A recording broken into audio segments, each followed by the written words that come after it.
Hello everyone, ఈరోజు వీడియోలో pharmaco vigilance సంబంధించి కంప్లీట్ డీటెయిల్స్ అయితే డిస్కస్ చేద్దాం.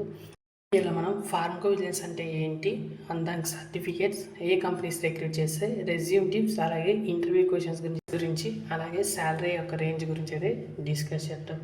మీరు కూడా నా ఛానల్ ఫస్ట్ టైం వచ్చినట్లయితే welcome back to the behind prescription. This is Aditya. మీకు కూడా ఈ వీడియో నచ్చినట్లయితే లైక్ చేసి షేర్ చేసి సబ్స్క్రైబ్ చేసుకోండి. And let's begin the video.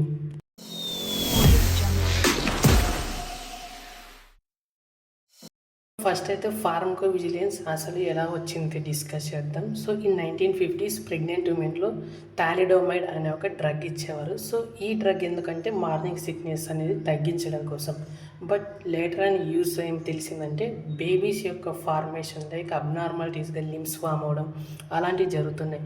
So దీని వెనుకున్నటువంటి మిస్టరీ ఏంటి అనేది చెక్ చేసినప్పుడు సో థాలిడోమైడ్ని తీసుకోవడం వల్ల దాని నుంచి వచ్చినటువంటి అడ్వర్స్ డ్రగ్ రియాక్షన్స్ ఏవైతే ఉన్నాయో ఈ రియాక్షన్స్ అనేటివి బేబీ యొక్క అబ్నార్మాలిటీ లిమ్స్ ఫామ్ అవడానికి అయితే రీజన్ అయితే కనుగొన్నారు. సో పేషెంట్ యొక్క సేఫ్టీని ఎన్హాన్స్ చేయడానికి కోసం ఫార్మకో విజిలెన్స్ అయితే ఇంట్రడ్యూస్ చేయడం అయితే జరిగింది. ఫార్మకో విజిలెన్స్ యొక్క మెయిన్ రోల్ ఏంటంటే ఏదైనా ఒక మెడిసిన్ని మానిటరింగ్ చేసి దాని నుంచి వచ్చినటువంటి హార్మ్ఫుల్ సైడ్ ఎఫెక్ట్స్ అయితే రెడ్యూస్ చేసి పేషెంట్ యొక్క సేఫ్టీని ఎన్హాన్స్ చేయడం. సో ఫార్మకో విజిలెన్స్లో మేజర్ 4 స్టెప్స్ వచ్చేసి detection, assessment, understanding and preventing.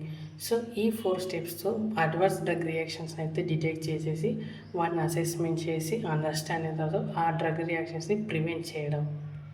Pharmaco vigilance ఎలా వర్క్ చేస్తుంది? సో ఫస్ట్ పేషెంట్ని అయితే చూస్ చేసుకొని ఆ పేషెంట్స్కి అయితే డ్రగ్ అయితే ఇవ్వడం జరుగుతుంది. సో ఆ యొక్క అడ్వర్స్ రియాక్షన్స్ అయితే మనమైతే అసెస్మెంట్ చేస్తామన్నమాట. సో అసెస్మెంట్ ఏంటంటే దాని యొక్క సీరియస్నెస్ కానీ వాటి యొక్క కాంప్లికేషన్స్ కానీ తీసుకొని ఆ యొక్క అడ్వర్స్ డ్రగ్ రియాక్షన్స్ని మెడికల్ టర్మ్స్లో అయితే కోడింగ్ చేయడం అయితే జరుగుతుంది.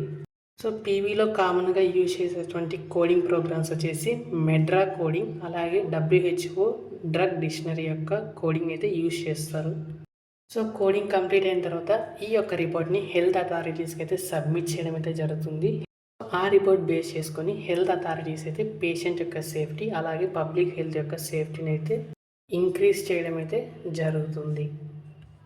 సో నెక్స్ట్ వచ్చేసి ICSR అంటే ఇండివిజువల్ కేస్ సేఫ్టీ రిపోర్ట్ అనమాట. సో ఇందులో సింగిల్ పేషెంట్ యొక్క డీటెయిల్స్ అయితే మనం అయితే చూస్తాం. ఫార్మకో విజిలెన్స్కి యొక్క ఎలిజిబిలిటీ వచ్చేసి B.Pharm, M.Pharm, PharmD, BSc, MSc life sciences complete చేసి అయితే ఉండాలి.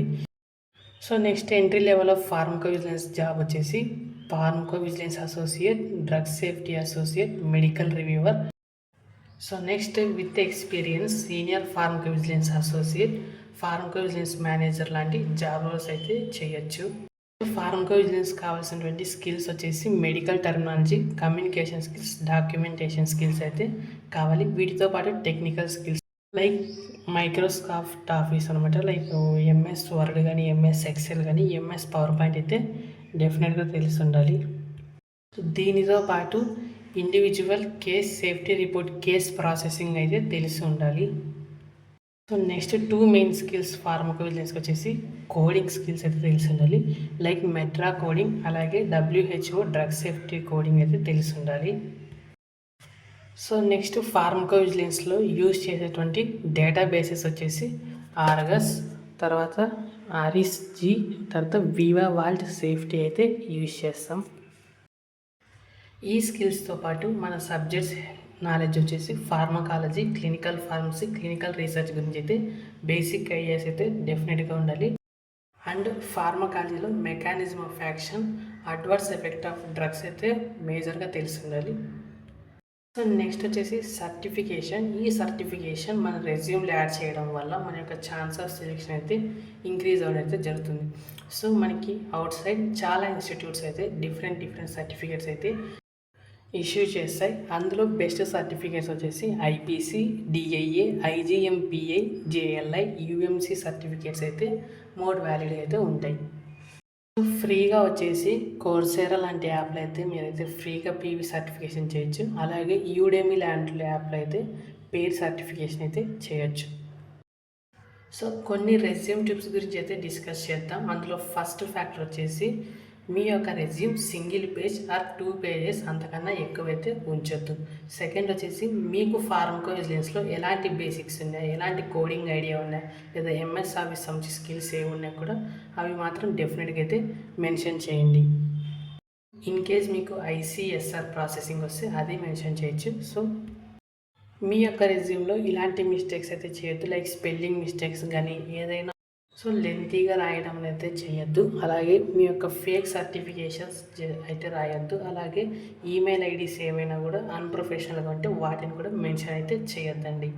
సో మీ యొక్క మెయిల్ ఐడి ప్రొఫెషనల్గా ఉన్నట్టు చూసుకోండి. సో నెక్స్ట్ డ్రగ్ సేఫ్టీ కానీ, క్లినికల్ కేస్ ప్రెజెంటేషన్స్ కానీ, రీసెర్చ్ ప్రాజెక్ట్స్ కానీ, సెమినార్స్ కానీ ఏమైనా ఉంటే అవి మెన్షన్ చేయొచ్చు. అలాగే మీ యొక్క సర్టిఫికేషన్స్ ఏమైనా ఉంటే ఆ సర్టిఫికేషన్స్ని మెన్షన్ చేయండి. So next top companies like Accenture, Cognizant, IQVIA, TCS, Wipro లాంటి కంపెనీస్ అయితే హైర్ చేసుకుంటాయి. ఇంటర్వ్యూలు అడిగి మేజర్ 50 క్వశ్చన్స్ని పీడిఎఫ్ చేసి ఈ కింద అయితే డిస్క్రిప్షన్లో లింక్ ఉంటుంది. సో ఆ లింక్ ద్వారా అయితే మీరు ఆ క్వశ్చన్స్ అయితే చూడొచ్చు.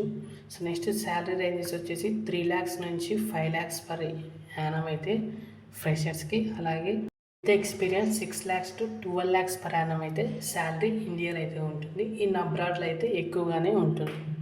సో మీరు కూడా ఇంకా ఫార్మకోవిజిలెన్స్ సంబంధించి ఏమైనా డౌట్స్ ఉంటే let me know down in the comments. అలాగే నెక్స్ట్ ఏ జాబ్ రోల్ గురించి మీరు తెలుసుకోవాలనుకుంటున్నారు ఆ జాబ్ రోల్ అయితే కామెంట్లో మెన్షన్ చేయండి. నెక్స్ట్ వీడియో ఆ జాబ్ రోల్ మీద అయితే చేస్తాం. That's it for today.